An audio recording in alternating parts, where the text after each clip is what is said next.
Des slows des élèves sur les ondes. Bonjour à toutes et à tous, bienvenue dans l'émission Deslo des élèves sur les ondes du collège ICF Boss de Soula. Et j'accueille tout de suite TJ. Bonjour TJ. Bonjour Perle, bonjour chers auditeurs. Comment ça va Perle? Tranquille et toi? Super, je suis très heureux de rejoindre ce programme en tant qu'animateur. Oui, c'est génial. Alors, si tu es prêt, c'est parti pour le programme de cette super émission consacrée au sport et au bien-être. Oui Perle, pour commencer cette émission, Tyrick nous fera un point sur les informations et ce qui s'est passé en Guyane récemment. Puis, Kerdu nous parlera de l'athlétisme et de nos joueurs guyanais. Cette chronique sera suivie d'une interview de Tyrick qui a interviewé notre prof d'éducation physique et sportive, Monsieur Montois, pour en savoir plus sur les classes olympiques du collège ASF. La suite sera également très intéressante car Tara et Fedora nous présenteront 2 chroniques sur le basket et le foot. Et nous débattrons ensuite pour savoir lequel de ces 2 sports est le plus mad. Puis nous partirons dans le bien-être. Mickelson a interrogé les élèves du collège pour savoir comment ils aimeraient développer le bien-être au collège. Oh là là, j'ai plein d'idées pour ça moi. Oui, mais nous écouterons leurs propositions. Et ensuite, Marie nous parlera des bienfaits de la sieste. Pour finir cette émission, nous écouterons l'enquête que j'ai menée auprès de Yana Zen Spa pour savoir comment sa profession participe au bien-être de ses clients. Quel programme bien chargé! Alors commençons tout de suite avec la lecture du jour.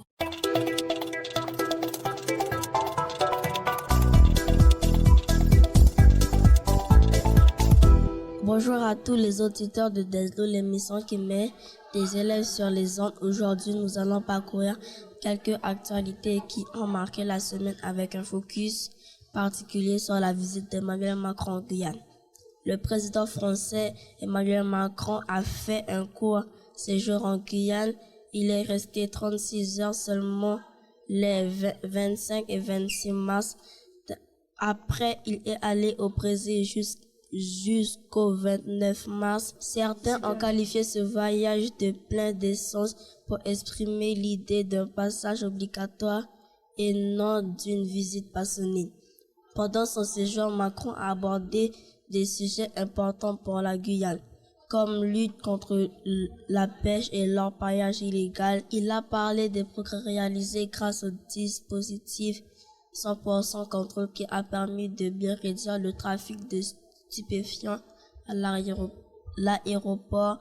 Dans un autre registre, la France a mis en place des vols pour évacuer ses ressortissants vulnérables d'Haïti vers la Martinique ou la Guadeloupe. Cette décision intervient après une période d'instabilité politique en Haïti. Passant au sport, la semaine a été marquée par des événements sportifs à la préparation de Maya Emetela, la première Guyanaise médaillée olympique de natation, qui aura l'honneur de porter la flamme olympique chez elle en Guyane. Et n'oublions pas la cagnotte en ligne lancée pour soutenir la sprinteuse guyanaise Jemina Joseph dans sa préparation pour les JO de Paris. Enfin, nous saluons la présence de Madame Edmé Doudi, journaliste et médiatrice des ressources et services pour l'éducation aux médias et à l'information en Guyane lors de la semaine de la presse au collège AICF. C'est tout pour aujourd'hui, à bientôt pour des nouvelles actualités. Merci Tariq. Alors Perle, il me semble que tu as un chiffre du jour à nous donner aujourd'hui. Bah oui TJ, et c'est un chiffre qui concerne la Guyane et le sport. Ah bon? Oui, le chiffre du jour c'est 20. Et cela concerne les 20 médailles d'or emportées par les nageurs de la Ligue de natation de la Guyane dans le meeting à Grand Para à Macapa au Brésil. Ça s'est passé le week-end du 16 au 17 mars. La compétition a réuni plus de 200 participants. Ils étaient 4 Guyanais à représenter le pays, 2 du club de nageurs de Akayen et 2 des Marsouins de Matoury. Au total, sur ces 2 journées, 20 médailles d'or ont été remportées par les Guyanais. Eh bien, quelle performance! On a vraiment des bons sportifs en Guyane. Oui TJ, et Claire Dwyn va maintenant nous parler de l'athlétisme et de ses étoiles guyanaises. L'athlétisme est un des sports les plus vieux du monde. Il existait déjà dans l'Antiquité et il existe jusqu'à aujourd'hui. Marcher, courir, sauter et lancer. sont les gestes fondamentaux de ce sport.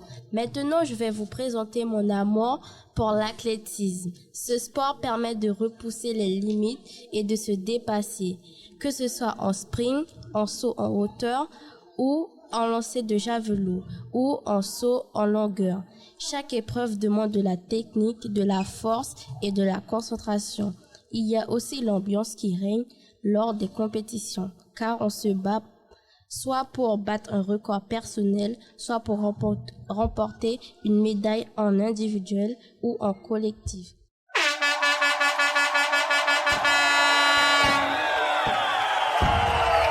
Franchement, ce qui est vraiment bien dans l'athlétisme, c'est que c'est accessible pour tout le monde. Oui, que tu sois grand ou petit, rapide ou pas, il y a toujours une discipline pour toi, comme pour nos deux grands Guyanais. Je parle de Marvin René, né le 11 avril 1995 à Cayenne, spécialiste des épreuves de sprint et de relais 4 x 100 mètres. Après avoir exercé ses talents à l'AS Étoile Montjolienne de 2007 à 2015, il a poursuivi sa carrière au SCOS Marguerite Marseille de 2016 à 2021, où il a remporté de nombreux titres, dont celui du France Salle en 2020 sur le 60 mètres. Il a représenté la France lors de compétitions internationales comme les champions d'Europe, où il a remporté la médaille d'argent en relais 4 x 100 mètres et les Jeux olympiques où il a terminé 5e en série. Avec des records personnels impressionnants, il est reconnu pour son talent et sa vitesse exceptionnelle. Et maintenant, son objectif unique descend sous les 10 secondes sur 100 mètres et se qualifie ainsi pour les JO de Paris 2024. Battra-t-il Usain Bolt, le recordman mondial? Je veux aussi vous parler de Germina Joseph, née le 17 octobre 2001 à Kourou. Elle est spécialisée dans le sprint. Elle mesure 1,66 mètres. Elle représente le club Kourou et a un impressionnant palmarès. En 2018, elle a remporté la médaille d'argent au championnat d'Europe cadet et termine 4e aux Jeux olympiques de la jeunesse. En 2019, elle a obtenu la médaille d'argent au championnat d'Europe junior. En 2021, elle a décroché la médaille de bronze au championnat d'Europe d'espoir et celle d'argent au championnat de France. Son record personnel sur 200 mètres est de 22 secondes et 77 centièmes de seconde. Je vous rappelle que pour aider cette jeune athlète talentueuse et prometteuse, il y a une cagnotte en ligne afin de financer sa préparation au JO de Paris 2024. Alors, j'espère t'avoir donné envie de t'intéresser à l'athlétisme, qui est un sport formidable pour rendre soin de soi et de sa santé. Et vous préférez quelle discipline? Honnêtement, aucune idée. Il y a tellement de choix. Il faudrait que j'essaye plusieurs choses pour pouvoir me décider. Une chose est sûre, c'est que le fond et le demi-fond, c'est pas pour moi. Il faut trop d'endurance. Moi, j'adore la course. D'ailleurs, j'adore courir pour le cross du collège. Bête sérieux. Oui, je suis fort en endurance. Tiens, d'ailleurs, c'est notre mot du jour, l'endurance. L'endurance n'est pas seulement la capacité à courir longtemps ou à résister à un effort physique. La définition de ce mot est l'aptitude à résister à la fatigue, aux privations, à la douleur physique ou morale. Donc l'endurance, on peut la voir comme une force intérieure qui nous pousse à continuer même quand on a envie d'abandonner. C'est apprendre à persévérer dans n'importe quelle situation. Tu sais, par exemple face aux défis scolaires, aux relations compliquées avec les amis, les amoureux et les parents. Même face à la pression des réseaux sociaux. Alors, quand vous êtes face à un obstacle, au lieu de penser à l'abandon, dites-vous, c'est une chose de devenir plus fort. Si on cultive l'endurance, on peut voir à quel point nous pouvons aller loin. Non seulement en sport, mais dans chaque aspect de notre vie. C'est vrai, ce mot est très intéressant. Il faut savoir se dépasser et donner tout ce qu'on a de meilleur. D'ailleurs, notre collège cette année propose des classes olympiques pour développer les valeurs et l'esprit sportif des élèves. Oui, c'est une très belle initiative. Tariq a interviewé Monsieur Montois, prof de PS au collège Automne-Hiver Félix. Écoutons cela. Bonjour, je suis avec Monsieur Montois, prof de sport au collège Automne-Hiver Félix. Bonjour, monsieur. Ok, bonjour Tariq, ça va? Ça va et vous? D'où est venue l'idée de créer une classe olympique au collège? Alors l'idée provient de Monsieur Morelon, qui est arrivé l'année dernière, donc un an avant moi. Et il sortait en fait de l'académie de Grenoble et dans son académie, il projetait de créer des classes olympiques où l'objectif et la finalité de ces classes-là, c'était d'amener les élèves à pouvoir déjà découvrir plus de choses en EPS, dans le sport, que ce soit sur le côté financier, le côté du paralympisme, les valeurs qui s'en rapprochent, enfin voilà, tout ce qui concerne l'olympisme. Et du coup, l'idée a été donnée de créer ces classes-là pour chaque niveau, donc 6e, 5e, 4e, 3e, et avec l'opportunité d'emmener une des classes aux Jeux Olympiques de Paris. Quels sont les projets pour la classe olympique? Ok, du coup j'ai un petit peu spoilé les projets. Alors là, le gros projet qu'on a avec une des classes olympiques, donc les 4e OYAPOC, c'est de partir à Paris. Donc là, on a obtenu tous les financements, les élèves peuvent tous partir. Maintenant, voilà, il va falloir qu'on s'accorde sur quels élèves vont vraiment partir, parce que certains n'ont pas forcément le profil adapté pour être accueillis à Paris. Quels sont les critères de sélection pour intégrer la classe olympique? Alors les critères de sélection, déjà forcément il y a un critère plutôt sportif, mais c'est pas le seul critère, parce qu'il y a des élèves qui sont dans les classes olympiques et qui en EPS ont quand même quelques difficultés. On peut pas être bon partout forcément, mais il y a forcément le côté sportif, le côté intérêt pour le sport. Est-ce que ça m'intéresse? Même si j'ai pas forcément les ressources et les capacités d'être bon en EPS, si ça m'intéresse, forcément nous ce profil-là on le recherche, d'accord? Et le troisième, ça va aussi être le côté, est-ce que je suis sérieux et travailleur en classe? Parce que nous, ce qu'on recherche, c'est pas des élèves qui vont nous créer des problèmes. On veut les emmener à Paris, on veut les emmener à Los Angeles, on veut les emmener en Italie pour les Jeux paralympiques d'hiver aussi. Donc voilà, tout ça, ça implique que les élèves ils soient un minimum autonomes. Pas comme mes élèves qui sont en train de se chamailler sur les tapis là, tu vois. Pensez-vous, sans donner des noms, qu'il y a parmi cette classe des potentiels athlètes? Oh oui, il y en a. Il y en a, et puis, alors, je l'ai pas précisé tout à l'heure, mais les classes olympiques, elles peuvent évoluer. D'accord? Ça veut dire qu'il y a des élèves qui peuvent sortir des classes olympiques et on peut en ramener d'autres. Et parmi toutes les classes olympiques qu'on a, oui, il y a un ou deux athlètes qui pourraient devenir de futurs, qui pourraient participer un jour aux Jeux Olympiques, mais il faudrait qu'ils aillent aussi se former à l'étranger. Peut-être en France métropolitaine, là où il y a plus d'experts, plus d'entraîneurs qui ont du vécu, qui ont de l'expérience dans les Jeux Olympiques. Voilà. Merci, monsieur. Merci, monsieur. Merci, Thééric. Bon courage. Eh ben, c'est super intéressant. Ils ont vraiment de la chance de pouvoir aller à Paris pour voir les Jeux. J'aimais trop y aller, même pour la Tour Eiffel. Fallait s'inscrire en classe olympique. Je suis pas très sportive, contrairement à nos amis Fedora et Tara, qui vont nous présenter des chroniques sur le foot et le basket. Ah top, j'adore ces deux jeux. J'ai hâte d'entendre ce qu'ils vont nous dire, Tara et Fedora. Oui, on accueille tout de suite Fedora qui va nous parler du football et de ses stars guyanaises. Bonjour Fedora. Bonjour à tous. Salut à tous les fans de foot. Sport collectif le plus populaire à travers le monde. Le foot passionne chaque jour des millions de personnes de tous les âges. Aussi connu sous le nom de soccer dans certains pays. Le foot a vu le jour sous sa forme actuelle en Angleterre au 19e siècle. Mais saviez-vous que sa création remonte en réalité à plus de 2000 ans? Bon, aujourd'hui, je ne vais pas vous parler de l'histoire du foot, mais de l'histoire de deux légendes de foot guyanais. Accrochez-vous, car c'est une dose d'inspiration pure que je vous livre. On fait notre premier arrêt avec Florian Malouda, né sous le soleil de Cayenne en 1980.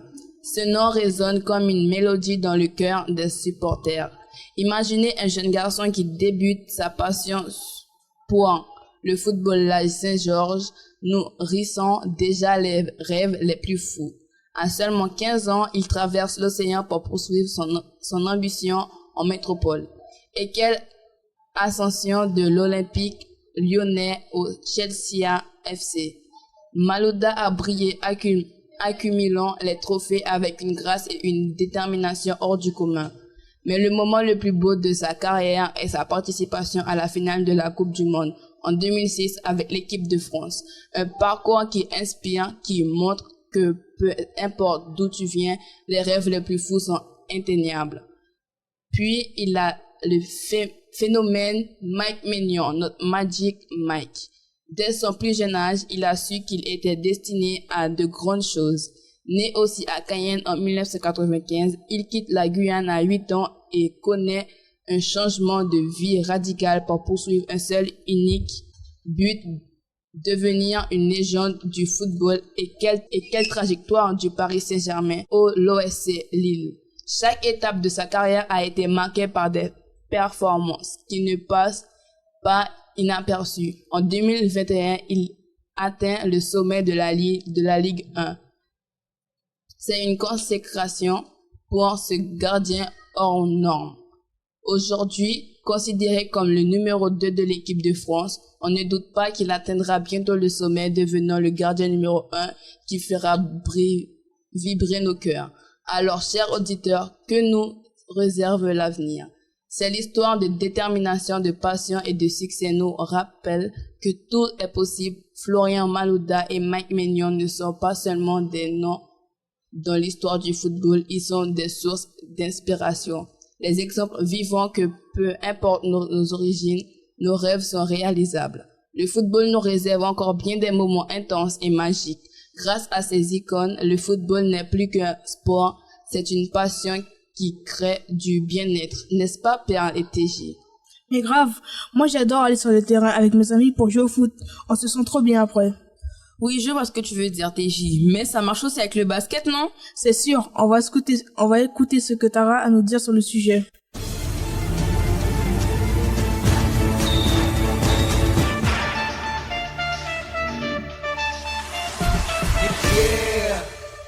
Bonjour Tara. Bonjour Perle, bonjour TJ, bonjour chers auditeurs. Je vais vous parler de ma passion pour le basket. Pour moi, le basket, c'est bien plus qu'un simple sport, c'est une véritable source de plaisir et de motivation. Je kiffe la sensation de liberté et de légèreté que je ressens lorsque je cours sur le terrain. Franchement, c'est un mélange de sensations incroyables qui me transporte. C'est bien l'esprit d'équipe et de solidarité qui règne sur le terrain. Avec les coéquipiers, on partage ensemble les victoires et les défaites. Enfin, je ne parle pas de ma passion pour le basket sans penser aux grands stars de la NBA qui nous inspirent et qui nous font rêver. Au final, le basket pour moi, c'est bien plus qu'un sport, c'est ma passion que je vais partager avec vous et autres et à travers de 2 joueurs internationaux de basket.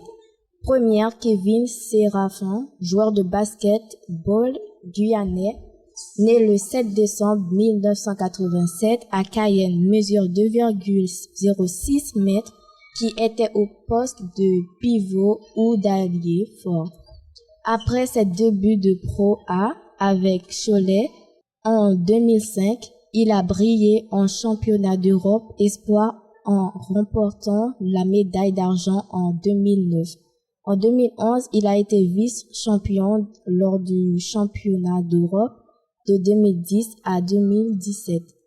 Il a joué avec les Wizards de Washington en NBA, puis a rejoint le FC Barcelone en Espagne jusqu'à sa retraite en 2020. Séraphin a également porté le maillot d'équipe de France à 47 reprises. Deuxièmement, le Guyanais Damien Inglis, né le 20 mai 1995 à Cayenne, est un joueur de basket international guyanais qui mesure 2 mètres 03 et qui joue au poste d'ailier fort. Après avoir joué à LASC, il signe à Cayenne. Il intègre un centre de formation en France jusqu'en 2013. Il devient le leader de la sélection française lors du championnat d'Europe des 18 ans et moins en Lettonie. Après avoir été drafté par la NBA, en 2014, il joue pour différentes équipes américaines qu'en 2017. Depuis son retour en Europe, il travaille beaucoup et espère participer à la Coupe du Monde 2023 avec l'équipe nationale. Alors, dites-moi, êtes-vous prête à me rejoindre sur le terrain de basket pour vivre des moments inoubliables. Avec plaisir, Tara. Moi aussi. D'ailleurs, toi, TJ, tu préfères quoi, le basket ou le foot? Le foot. En fait, j'aime regarder un bon match de basket aussi. Question difficile. Et toi? Moi, c'est le basket, wesh, c'est trop mince. Bon, on va laisser la place au débat de Tara et Fedora, voir quel sport sort vainqueur de ce match. Football ou basket? Alors les filles, foot ou basket? T'en penses quoi, Fedora? Non, le foot, c'est le sport ultime, avec une histoire riche et des moments de pur génie. Pourquoi tu préfères le basket? Salut, ouais, le basket est vraiment mon truc. C'est rapide, intense et chaque match peut basculer en un instant. Mais le football, ça ressemble juste à un groupe de gars qui courent après un ballon pendant des heures sans vraiment manquer des buts. Oh, tu ne peux pas dire ça. Le foot est tellement plus que ça. C'est un jeu de stratégie, de tactique où chaque mouvement compte. Tu dois avoir une vision du jeu pour en comprendre à quel point c'est magnifique. D'accord, mais tu dois admettre que le basket a aussi ses tactiques, les passes, les dribbles, les tirs à 3 points. C'est tout un art en soi et les matchs sont tellement intenses, il n'y a pas de temps mort, ça bouge tellement. Mais le foot a une portée mondiale bien plus grande. La Coupe du Monde, c'est l'événement du sportif le plus regardé au monde. Le basket peut être populaire, mais rien ne se compare à la passion que le monde entier partage pour le foot. Ouais, la Coupe du Monde, c'est sympa, mais tu ne peux pas nier l'impact mondial de la NBA.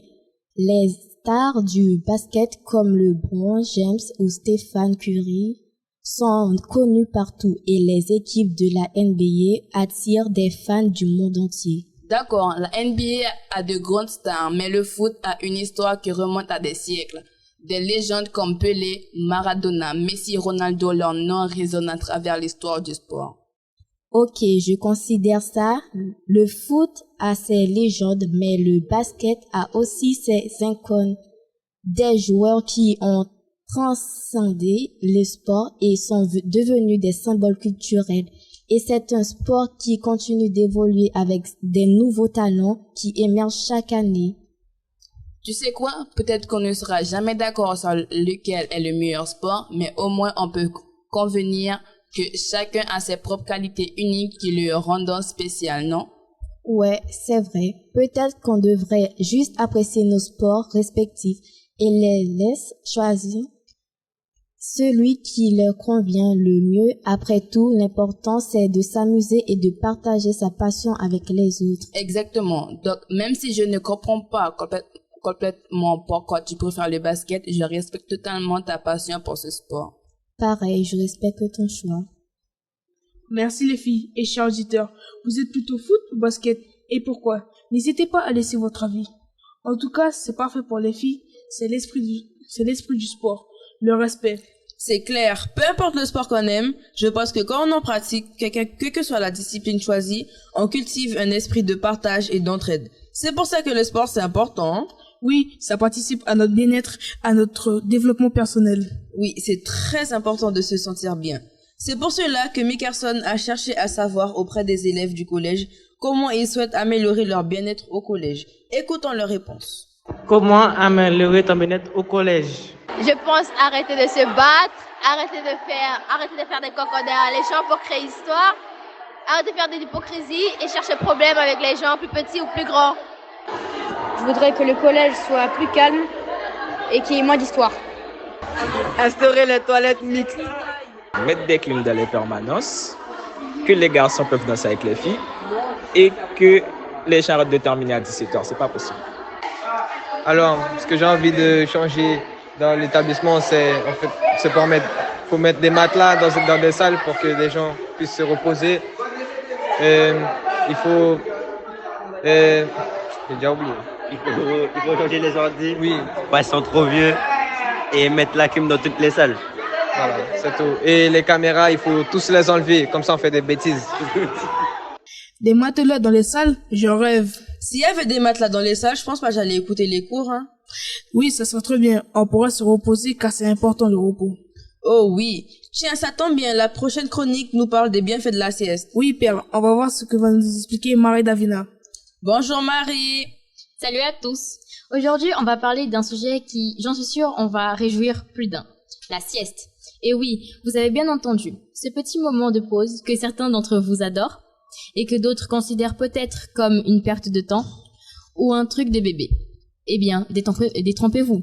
La sieste est en réalité un super pouvoir caché, où le corps et l'esprit sont en constante évolution. Pourquoi la sieste est-elle cruciale à l'adolescence ? Tout d'abord, la sieste booste la mémoire et l'apprentissage. Le cerveau est comme un muscle qui travaille sans arrêt. Surtout pour les études, les activités, les réseaux sociaux. Une courte sieste peut aider à consolider la mémoire et améliorer la capacité d'apprentissage. Imaginez, un petit somme et bam, vous vous souvenez mieux de vos cours ou de cette nouvelle chorégraphie. La sieste améliore l'humeur. Et oui, si vous êtes grognon, dormez.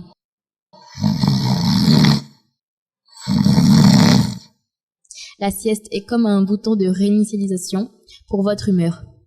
Elle peut réduire le stress, l'irritabilité, tout en augmentant la patience et la tolérance. En clair, moins de chances de se prendre la tête pour des broutilles après une bonne sieste.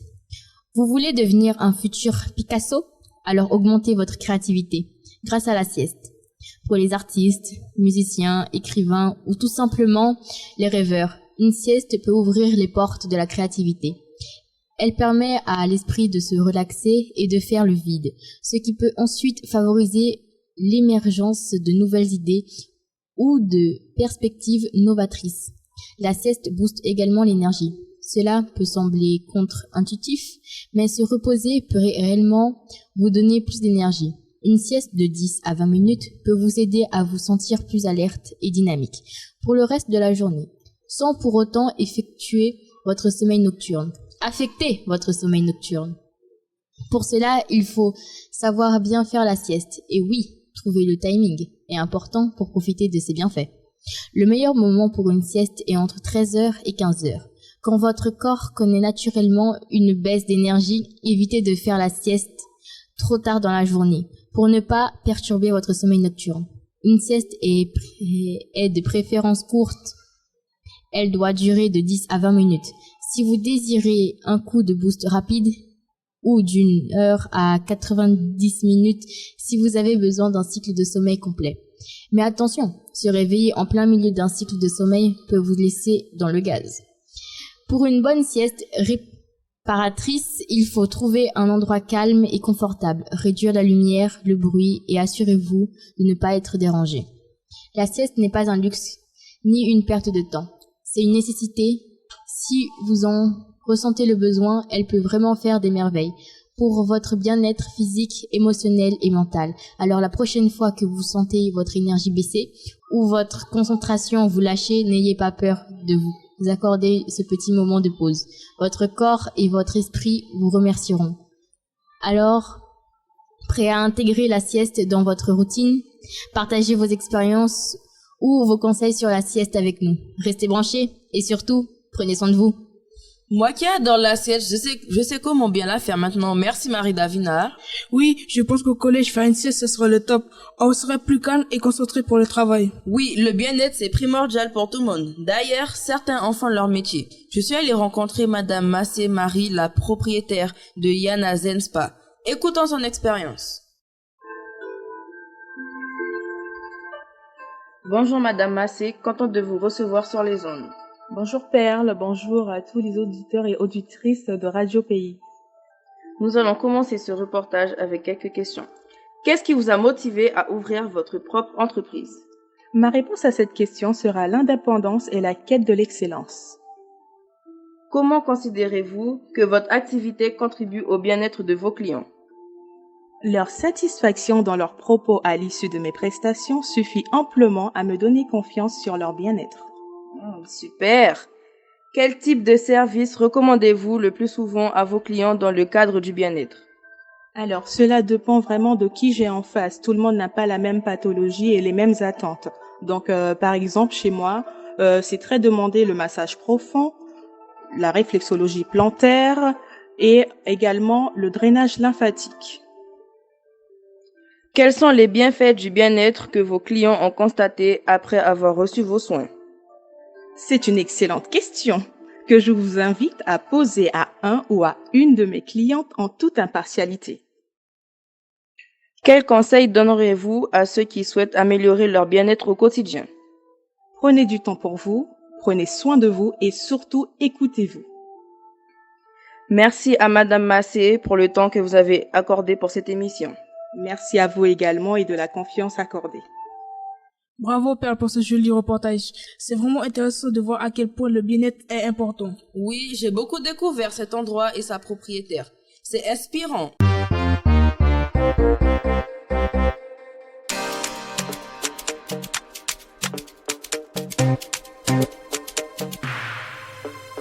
On a appris beaucoup de choses aujourd'hui sur le sport et le bien-être. Oui, j'ai beaucoup aimé cette émission et je remercie toutes les personnes qui ont participé. Oui, et merci à Radio Pays de nous avoir exploré sur ce sujet sur Deslo des élèves sur les zones. Il est temps de vous laisser, chers auditeurs.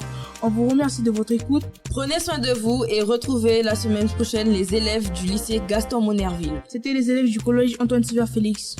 Sous la chaux.